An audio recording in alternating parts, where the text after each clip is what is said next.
Shalom. First and foremost, I'd like to give all praise to Yahweh, Ba'ashem, Yahushai, Ba'ashem Rakakadash. Double honors the elders and apostles of Great Millstone who are teaching this truth in sincerity. And a shout out to Yakims out there on the four corners of the earth proclaiming this truth. Bracha the Yahweh, Bracha the Yahushai, Ba'ashem Rakakadash, Bracha done. So, this is what's happening is a lot of people are revolting about this retard mask mandate. We need more of this. High school students stage walkout over retard mask mandate. You know, because it's wearing a retard mask. And it is abuse. They show you that in the Another Brick in the Wall video from the Wall movie. Students at 2 high schools in Denver have reportedly staged walkouts over retard mask mandates. Footage of the Highlands Ranch community shows numerous Thunder Ridge high school students protested by a roadway. So let's see if we can blow this up.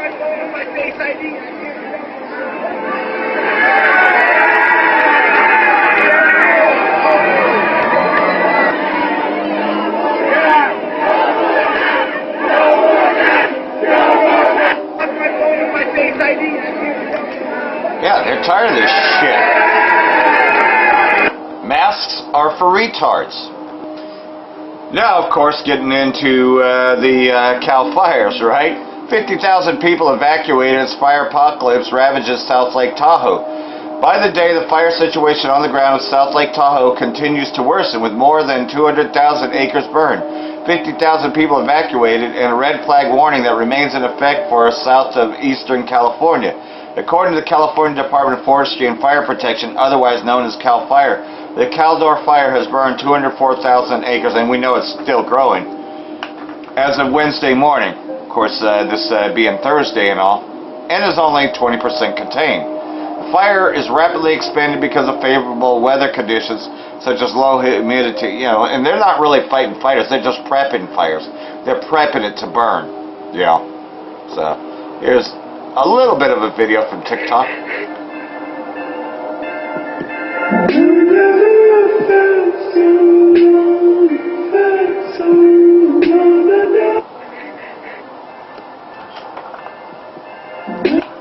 Yeah, they're not very long, obviously, but, you know, you get a bigger idea there.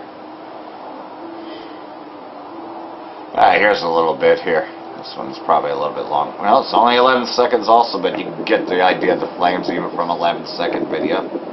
I'll let it re-loop once just so you can get an idea of it.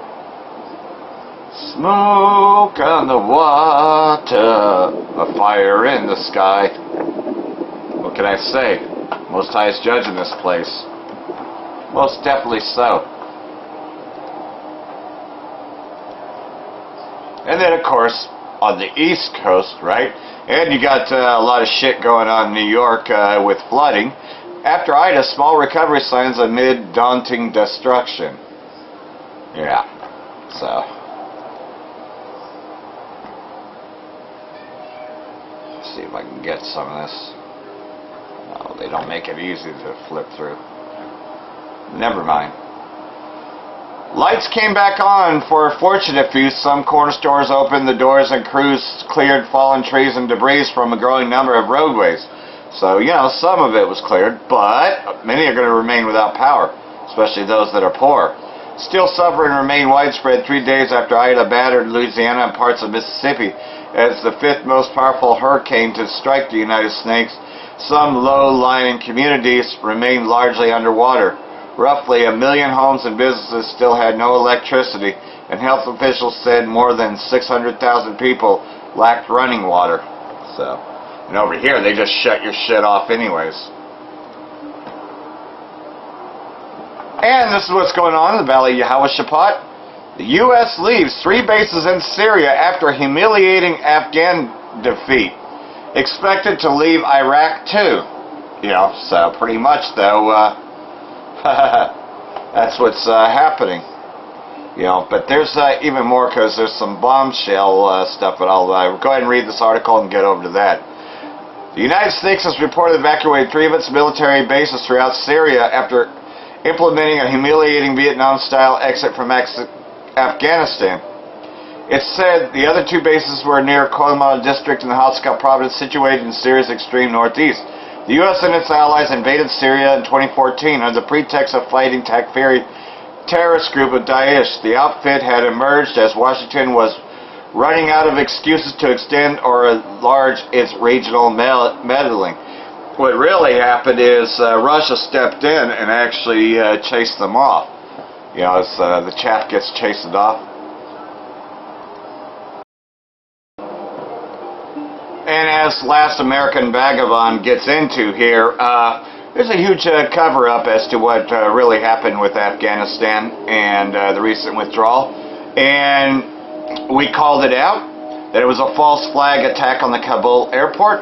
Well, bombshell evidence is now showing that the United States used controlled demolition to bring down the airport, but to blame their political enemy, the Taliban. Well, the Taliban has responded and said that the U.S. was using controlled demolition to bring down the airport. In other words, they just wanted to bomb that place.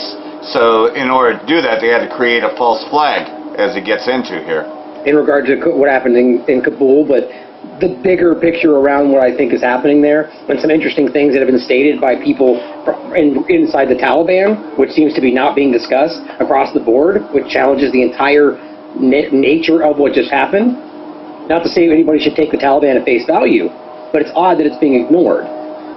Meanwhile, there was a lot of other things happening, but this is from the CNN website. At least 13 U.S. service members killed in Kabul airport attack, which is interesting because of something that Sarah Abdallah pointed out, and actually the first thing that I thought of as well when I saw the full reports, which is 60 people, 140 injured, and she points out, the same media that has spent the last few weeks claiming it cares so deeply about Afghan lives is only concerned about 12 U.S. Marines and 13 Marines killed in Kabul, or so we're told. Barely even a peep about the 60 Afghan civilians murdered in these same attacks, including children. Like, everybody, of course, from a certain perspectives would argue that, well, that's because in the mind of the American media, those lives are more important, which, even that alone I take issue with. Like, this idea that we're supposed to care more about these are human beings. The only reason they want you to think that some matter more than others is because the governments give you these ideas. Yep. You know, this idea of a tribal, it's actually human nature. Tribalism is a very human nature, and it's in our nature. But the governments abuse these concepts to create the kind of division they're creating today. Now, that's a total, I could go off on that point for a while, but the idea here is that these are people who died. Whether American, Afghan, anywhere else. Why is it that one day one matters when it's about politics and then pointing out why we need to be a certain place? Yep. Look at how much they're suffering. And then the next day it's about the other side of it when it suits the agenda at home. It just shows you a choice. It's not about human life. It's about what serves the agenda in the moment. And that's what she's pointing out. And I agree. It's pretty disgusting. And we all know that. It bleeds, it leads, right? We know these kind of concepts from a long time ago that we all grew up on, that this is what they really are. And yet somehow we grow up into this new world, this new clown world, where suddenly these are the altruistic people fighting for your freedom. And it's like, wait, weren't we just laughing about how dishonest they were like 5 minutes ago?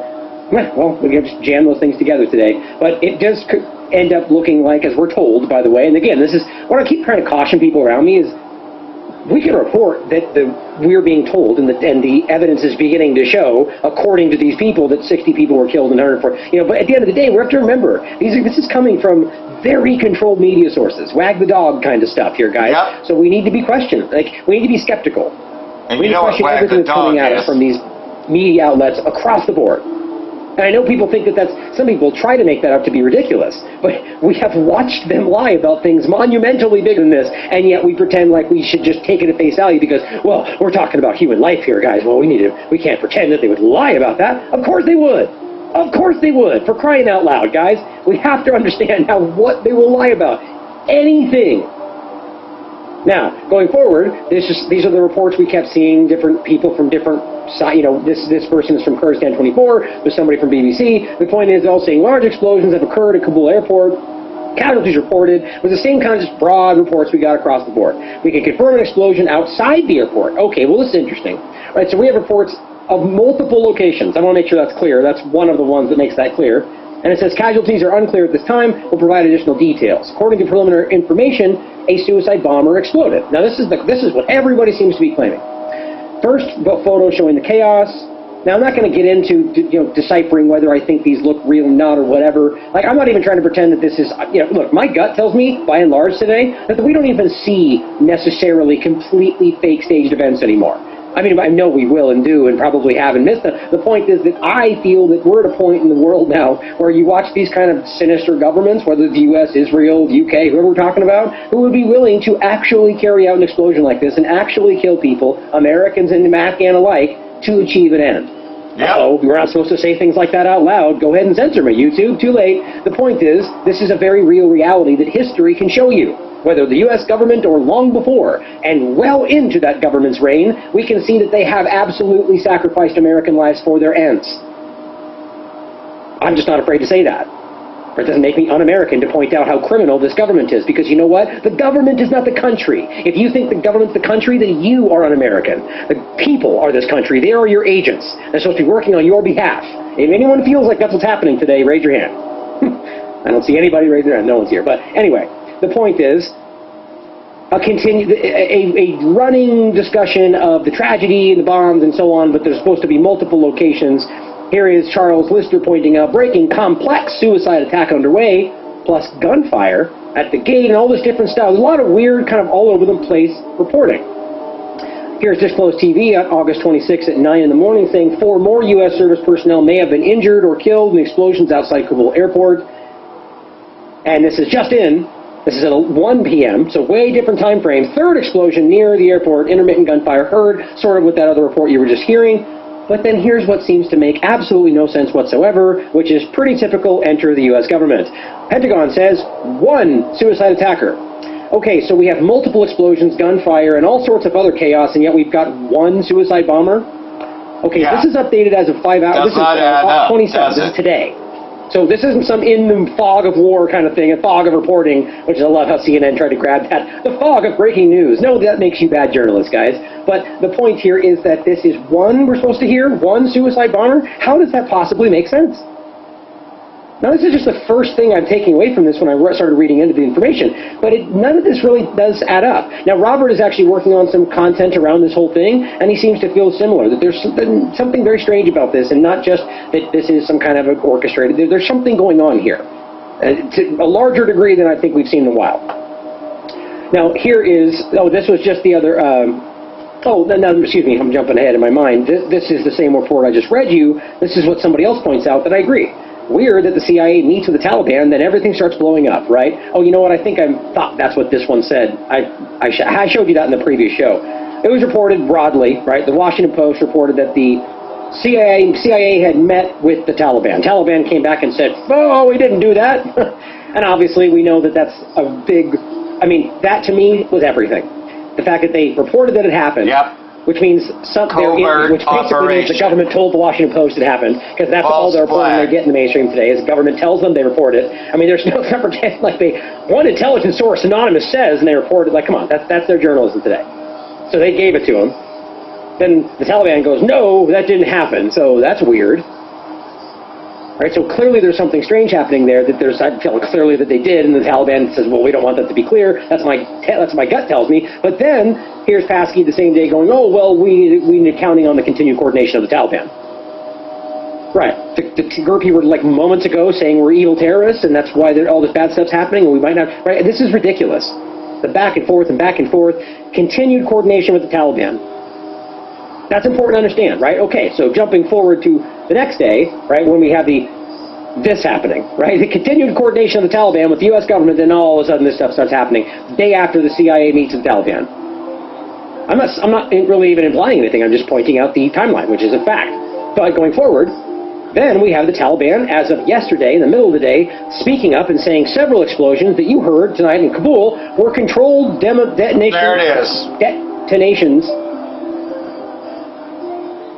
Detonations, that's interesting. Demolitions, detonations, carried out by U.S. troops who are destroying their assets at Kabul airport. Yep. Now, you could take this in a couple different ways, right? This could be a completely separate situation where they're saying, oh, but see, I don't understand why this would be something that you would report like this. right after we have this big thing happen in Kabul, it could just be that they're saying, well, they're all simultaneously, respectively different, blowing things up over here. For no randomly just decided to say that in the middle of the day. Or it could be, we can see that this looks like the Taliban, suggesting that the explosions that everyone's reporting on were controlled demolitions carried out by U.S. troops, destroying their assets. The very assets that everyone's giving them a hard time for allowing the Taliban to take, even though I think it's very clear that they're, in large way, allowing them to take them. Now, here's the actual translated tweet itself. This is, first of all, where we're coming from. Let me get the, looks like, it's just a picture. I was going to translate the channel itself. Usually they let you do that, but that's an image. Anyway, so here's what it says.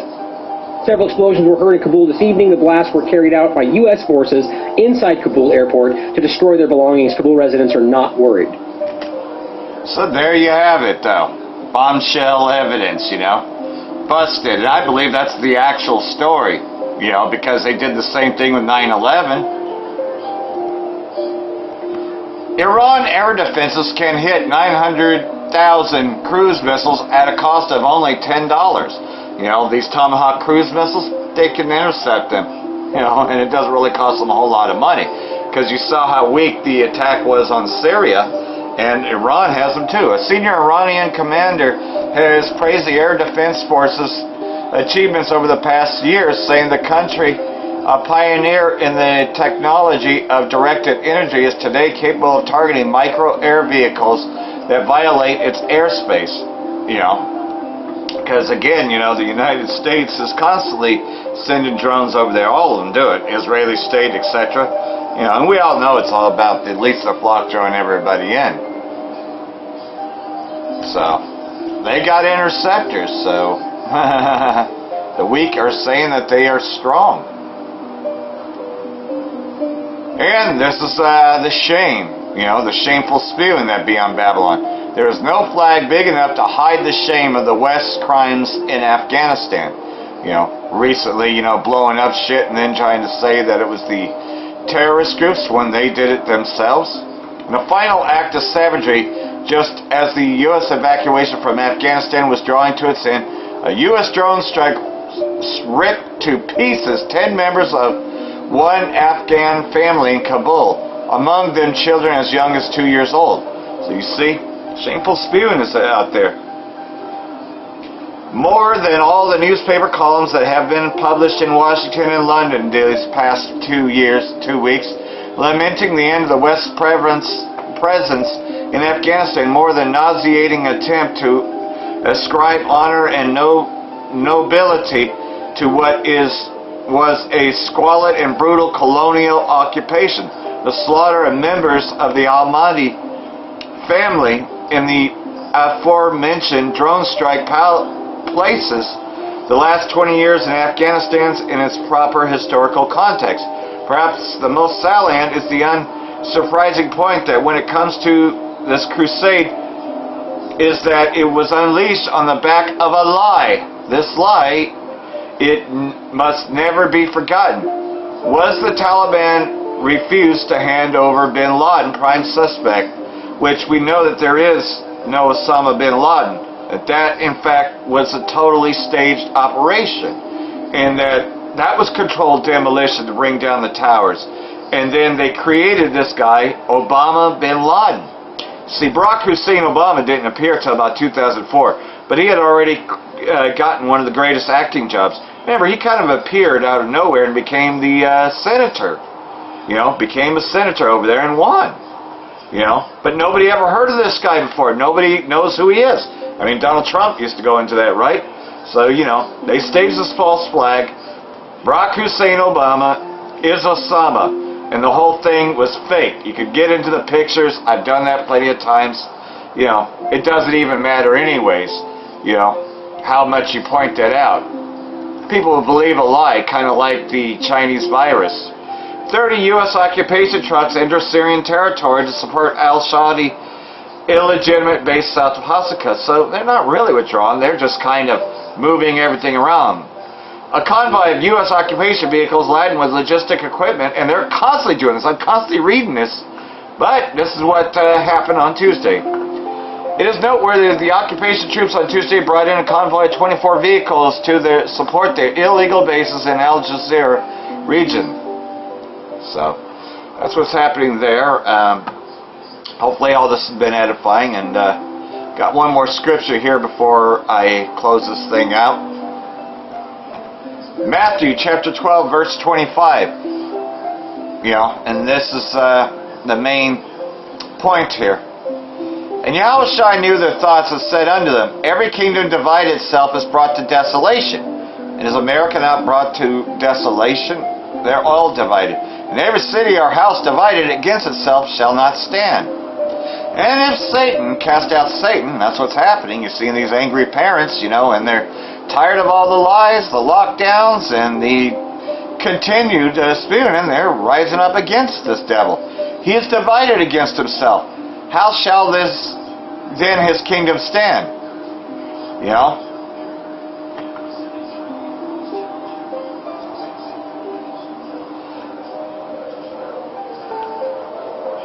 And this he was talking about, of course, when they compared him to Beelzebub. But are we not in that time now? Pretty much what we're seeing is, this witchcraft, Everybody's afraid of Delta, Lambda, and I guess Gazoo, the great Gazoo. I guess those are the new variants, right? Delta, Lambda, and the great Gazoo. I think that's what it is. It's all a joke anyways, because let's face it though, if they could pull off 9/11, they could do just about anything, right? So I hope all this has been edifying like everything else though. Adawan Rajazah, I'll be back later with a longer video. Salakia for this being short, just quite a few things occupied my time. For that I want to say Bracha the Yahweh, Bracha the Yahweh Shai, Ba'ashem Rakakadash, Wa Abba Babal. Bracha to your hopeful elect. Shalom.